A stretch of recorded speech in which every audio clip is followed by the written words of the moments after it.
ഇനിയിപ്പോൾ എങ്ങോട്ട് പോവും ഇത് ഇങ്ങനെ മുന്നോട്ട് പോകുമ്പോൾ? ഇതൊരു ഇറാൻ ഇനി തിരിച്ചടിക്കുന്നു, അല്ലെങ്കിൽ അങ്ങനെ ഒരു പശ്ചിമേഷ്യയെ മൊത്തത്തിൽ ബാധിക്കുന്ന രീതിയിലേക്ക് ഇത് മാറുമോ, അല്ലെങ്കിൽ ലോകരാഷ്ട്രങ്ങൾ ഏത് സൈഡിലേക്ക് മാറും? തീർച്ചയായും ഈ വാർ എസ്കലേറ്റ് ചെയ്യും എന്നുള്ള കാര്യം ഉറപ്പാണ്. അതുപോലെ തന്നെ റഷ്യ ഉക്രൈൻ അപ്പുറത്തും എസ്കലേറ്റ് ചെയ്യും. അവിടെയും വലിയ പ്രശ്നങ്ങൾ നടക്കുന്നുണ്ട്. ഇപ്പോഴും ശരിക്ക് ഇത്രയും 2 വർഷമായി റഷ്യ കിതച്ചുകൊണ്ടിരിക്കുകയാണെന്നൊക്കെ പലർക്കും അഭിപ്രായമുണ്ട്. എന്നാലും റഷ്യ ഇപ്പോഴും അവരുടെ ഒരു മാക്സിമം ഒരു 20% വരെ ഫോഴ്സേ യൂസ് ചെയ്തിട്ടുള്ളൂ. ബാക്കി ഫോഴ്സ് അവർ എല്ലാ ആയുധങ്ങളൊന്നും അവർ പുറത്തെടുത്തിട്ടില്ല. അപ്പോൾ ഉക്രൈൻ എന്തായാലും കൂടുതൽ തീവ്രമായിട്ട് കത്തുമെന്നുള്ള കാര്യത്തിൽ സംശയമൊന്നുമില്ല. അതുപോലെ തന്നെയാണ് ഈ ഇറാൻ ഇസ്രായേൽ കോൺഫ്ലിക്റ്റും സംഭവിക്കാൻ പോകുന്നത്. ഈ ഇറാൻ കത്തി തുടങ്ങിക്കഴിഞ്ഞാൽ സ്വാഭാവികമായും ഇറാനെതിരെ US-ഉം UK-യും പോലെയുള്ള ഫോഴ്സസ് വരും. ഇപ്പോൾ US ഉണ്ടാതിരിക്കുന്നത് ഇത് ഇറാൻ തന്നെ തുടങ്ങി വയ്ക്കട്ടെ, അല്ലെങ്കിൽ ഇസ്രായേലും ഇറാനും തമ്മിൽ തുടങ്ങി വയ്ക്കട്ടെ എന്ന് കരുതിയിട്ടാണ്. അത് തുടങ്ങിക്കഴിഞ്ഞാൽ ഇവർ പതുക്കെ എൻ്റർ ചെയ്യും. ഇറാൻ ചെറിയൊരു ആക്രമണം അല്ലെങ്കിൽ എന്തെങ്കിലും ഒരു മുന്നേറ്റം അമേരിക്കക്കെതിരെ ചെയ്താൽ അവരും സ്വാഭാവികമായിട്ട് അതിനകത്ത് വരുമല്ലോ. അല്ല, അതിനു മുന്നേ ഈ ഒരു കോൺഫ്ലിക്റ്റ് എസ്കലേറ്റ് ചെയ്യുമല്ലോ. ഇസ്രായേലും ഇറാനും തമ്മിലുള്ള കോൺഫ്ലിക്റ്റ് എന്തായാലും ഓൾറെഡി എസ്കലേറ്റ് ചെയ്ത് കഴിഞ്ഞു. അമേരിക്കയ്ക്ക് പങ്കുണ്ടെന്ന് ഇറാൻ പറഞ്ഞു കഴിഞ്ഞു. അതെ, അമേരിക്കയ്ക്ക് പങ്കുണ്ടെന്നുള്ള കാര്യം ഒബ്വിയസ് ആണ്. ഇപ്പോൾ ആക്ച്വലി ആ ഒരു ആംഗിളിൽ നോക്കുകയാണെന്നുണ്ടെങ്കിൽ ഇപ്പോൾ ഓപ്പറേഷൻ സിന്ദൂറിന് ശേഷം US ഇടപെട്ടു എന്ന് അവർ ക്ലെയിം ചെയ്യുന്നുണ്ട്.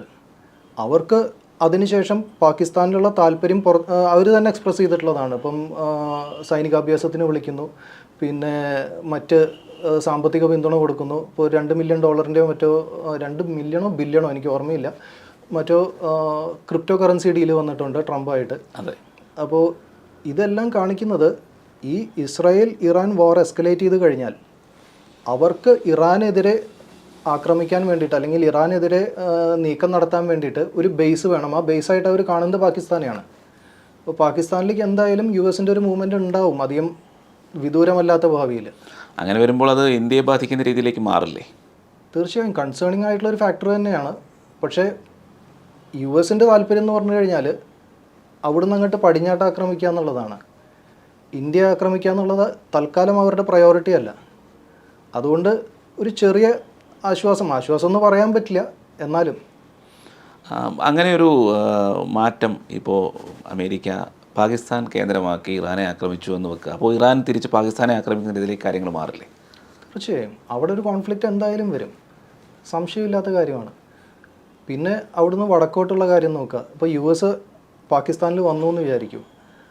അത് ഇറാനെ ആക്രമിക്കുക എന്നുള്ളത് മാത്രമല്ല, അപ്പുറത്ത് റഷ്യ ഉക്രൈൻ വാർ നടക്കുന്നതിൻ്റെ കൂട്ടത്തിൽ അവിടെ കുറേ കൺഫ്യൂഷൻസ് നടക്കുന്നുണ്ട്.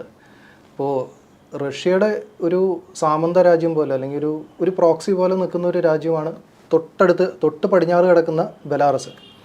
അപ്പോൾ ഈ ബെലാറസും പോളണ്ടും തമ്മിൽ പ്രശ്നം നടക്കുന്ന അതേ സമയം തന്നെ ഈ പോളണ്ടിൻ്റെ വടക്ക് വശത്ത് ഒരു ചെറിയ ലാൻഡ് മാസ് കിടപ്പുണ്ട്. കെലനിൻഗ്രാഡ് എന്നാണ് ആ സ്ഥലത്തിൻ്റെ പേര്. അത് ആക്ച്വലി റഷ്യയുടെ അധീനതയിലുള്ള ഒരു സ്ഥലമാണ്, റഷ്യ തന്നെയാണ്. പക്ഷേ കണക്റ്റഡ് അല്ല, അങ്ങോട്ട് കടക്കാൻ കരമാർഗമല്ലാതെ വേറെ വഴിയില്ല.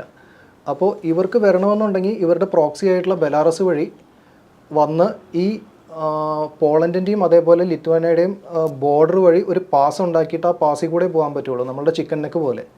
ചിക്കൻ നെക്ക് കുറച്ചും കൂടി ഒരു 10-20 കിലോമീറ്റർ വീതിയുണ്ട്. ഇതിപ്പോൾ ലിറ്ററലി സംഭവിക്കുക എന്താണെന്ന് വെച്ചാൽ പോളണ്ടിൻ്റെയും അതുപോലെ ലിത്വാനിയയുടെയും ബോർഡർ ഉണ്ടല്ലോ, ആ ബോർഡർ ലൈൻ ഒരു 5 കിലോമീറ്റർ വീതി ആക്കിയിട്ട് അതിൻ്റെ ഇടയിൽ കൂടെ ഒരു പാസ്. അതിനുവേണ്ടി ശ്രമിച്ചു കഴിഞ്ഞാൽ എന്തായാലും ആർമി അല്ലെങ്കിൽ ഫോഴ്സിനെ വെച്ച് എൻഗേജ് ചെയ്യും എന്നുള്ളത് പോളണ്ട് ഓൾറെഡി പറഞ്ഞിട്ടുള്ള കാര്യമാണ്. പക്ഷേ അതിലേക്ക് നീങ്ങും എന്നുള്ള കാര്യം ഏറെക്കുറെ ഉറപ്പായി കഴിഞ്ഞിരിക്കുന്ന ഒരു സാഹചര്യത്തിലാണ് നിൽക്കുന്നത്. അതായത് ഇപ്പോൾ 2ാം ലോകമഹായുദ്ധ സമയത്തിന് മുന്നേ പോളണ്ട് പങ്കിട്ടെടുക്കുമായിരുന്നല്ലോ. അതെ, ജർമ്മനിയും ചേർന്ന്, ഹിറ്റ്ലറും സ്റ്റാലിനും ചേർന്ന് പോളണ്ട് പങ്കിട്ടെടുക്കുകയായിരുന്നു. അങ്ങനെ ഒരു അന്നത്തെ ഒരു ഉടമ്പടിയൊക്കെ ഉണ്ടായിരുന്നു. അപ്പോൾ വീണ്ടും പോളണ്ട് ഇതിനൊരു ഘടകമായി വരികയാണ് അപ്പോൾ അടുത്തത്. അതെ, പോളണ്ട് ഇപ്പോൾ നാറ്റോ മെമ്പറാണ്.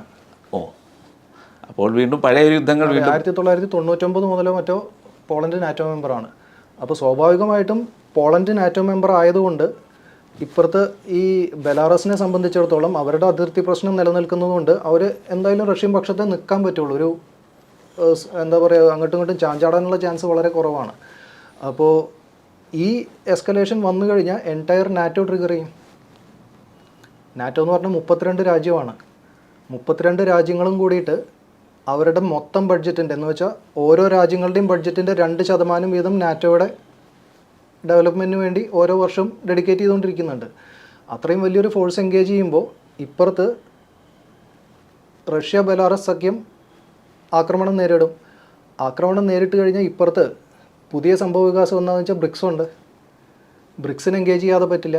അങ്ങനെയാണ് ഇന്ത്യക്ക് ഇതിലൊരു റോള് വരാൻ പോകുന്നത്. നേരിട്ട് യുദ്ധത്തിലേക്ക് ഇന്ത്യക്ക് പങ്കെടുക്കേണ്ട സാഹചര്യം ഉണ്ടാവില്ലല്ലോ, ഉണ്ടാവുമോ? 100% തള്ളിക്കളയാൻ പറ്റില്ല. എന്നാലും ഇപ്പോഴത്തെ സാഹചര്യത്തിൽ നേരിട്ടൊരു യുദ്ധത്തിനുള്ള സാഹചര്യം കാണുന്നില്ല. പക്ഷെ എന്നാലും നമുക്കറിയില്ല ഇങ്ങനെയാണ് ലോകമഹായുദ്ധം ഉണ്ടായി വരികയാണെങ്കിൽ ഓരോ സമയത്തും അവരങ്ങോട്ടും ഇങ്ങോട്ടും ആക്രമിക്കുക എന്നുള്ള രീതിയിലേക്ക് വരും. ചിലപ്പോൾ ഇതിന്റെ തക്കം പാർത്തിരിക്കുന്ന മറ്റ് ആളുകൾ ഇന്ത്യയെ ആക്രമിക്കാമല്ലോ. പാകിസ്ഥാനെ സംബന്ധിച്ചിടത്തോളം ഇപ്പോൾ ഈ ഇൻഡസ് വാട്ടർ ട്രീറ്റി ഉണ്ടല്ലോ, അതെ, ആ ഇൻഡസ് വാട്ടർ ട്രീറ്റി അബയൻസി നിൽക്കുന്നിടത്തോളം കാലം അവരുമായിട്ടുള്ള യുദ്ധം കഴിഞ്ഞിട്ടില്ല. അതെ അതെ, അത് അവർക്കും അണ്ടർസ്റ്റുഡ് ആണ്, നമുക്കും അണ്ടർസ്റ്റുഡ് ആണ്. അപ്പോൾ ലോകം മുഴുവനും ഇതേപോലൊരു കൂട്ട ഇടിയിലേക്ക് പോയി കഴിഞ്ഞാൽ സ്വാഭാവികമായിട്ടും ഇവർ വെറുതെ ഇരിക്കേണ്ട കാര്യമില്ല.